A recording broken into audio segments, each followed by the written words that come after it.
Frères et sœurs, nous vivons un moment particulier avec cette pandémie qui s'installe dans le monde entier. Et étant donné que nous ne pouvons plus nous rassembler pour l'Eucharistie ou pour d'autres événements ecclésiaux, eh bien, je voulais vous adresser quelques mots pour nous encourager à vivre ce carême très particulier. Le Seigneur nous envoie dans un désert plus fort que d'habitude, plus strict que d'habitude. Et voilà, nous sommes en quelque sorte démunis, nous n'avons pas le secours de l'Eucharistie en ce moment, mais je voudrais vous inviter à ne pas forcément passer vos journées devant la télévision, mais en profiter pour prier plus et pour méditer plus la parole de Dieu, sans oublier ce que dit le Concile, que l'Église prend le pain de vie sur la table de la parole et sur la table eucharistique pour le donner en nourriture aux fidèles. C'est-à-dire qu'en mâchant la parole de Dieu, nous nous nourrissons vraiment de Jésus, pain de vie. Et je pense que c'est important en ce temps de disette eucharistique de nous le rappeler. Je vous invite donc, comme je l'avais fait déjà par écrit, à participer à la neuvaine jusqu'au 25 mars, à la neuvaine à la Vierge Marie, proposée par les sanctuaires de Lourdes. Et de même, vous pouvez prier la prière que nous avons rédigée en ce temps d'épidémie, donc qui sera diffusée aussi.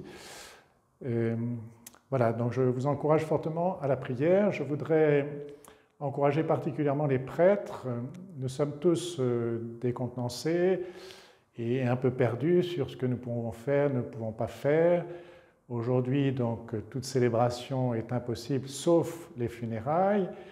Et puis, évidemment, ça peut évaluer d'heure en heure, de jour en jour, suivant les directives du président de la République et du gouvernement. Donc, soyons attentifs à respecter. Nous essaierons, nous, de garder le contact.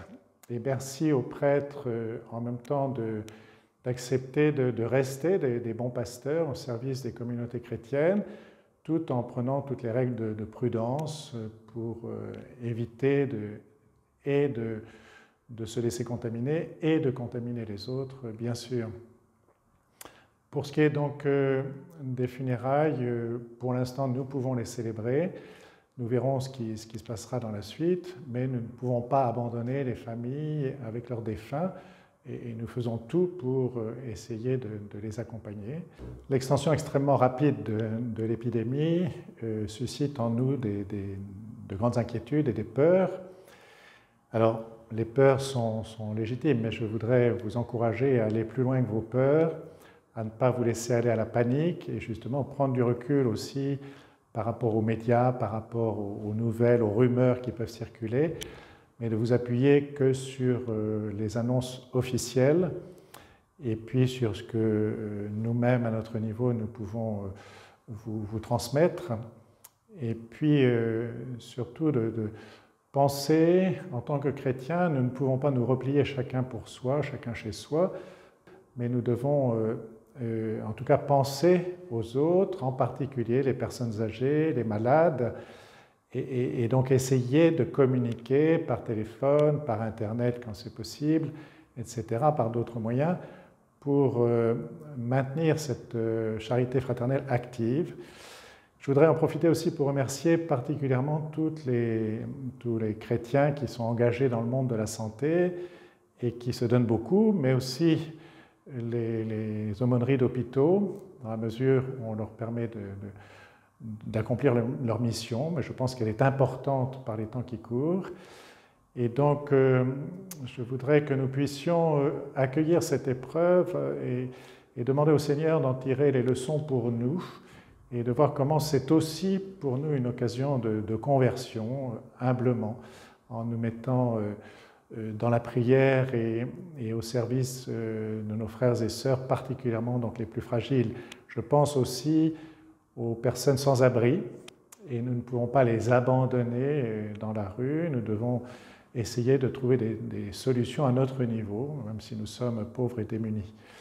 Et donc, voilà, je voulais vous dire tout cela.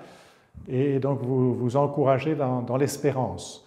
Je pense, nous sommes en Isère, nous avons ici le monastère La Grande Chartreuse, souvenez-vous de la devise des Chartreux, hein, pendant que le monde tourne et évolue, ou on peut dire aussi pendant que le monde s'agite, la croix demeure.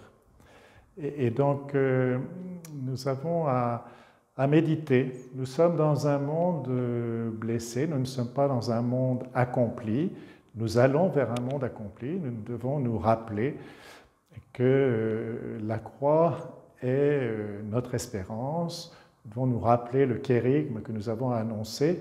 Jésus-Christ est mort pour nos péchés et il est vivant ressuscité. Et donc, à la lumière de la résurrection, nous devons lire les souffrances du monde et donc porter la victoire du Christ au cœur de ces souffrances du monde. Merci pour votre engagement, merci pour la confiance que vous renouvelez en Dieu, merci pour votre prière si précieuse pour l'Église, pour le monde, et merci pour tout ce que vous pourrez faire pour relever le défi des épreuves que le Seigneur suscite actuellement. Merci beaucoup.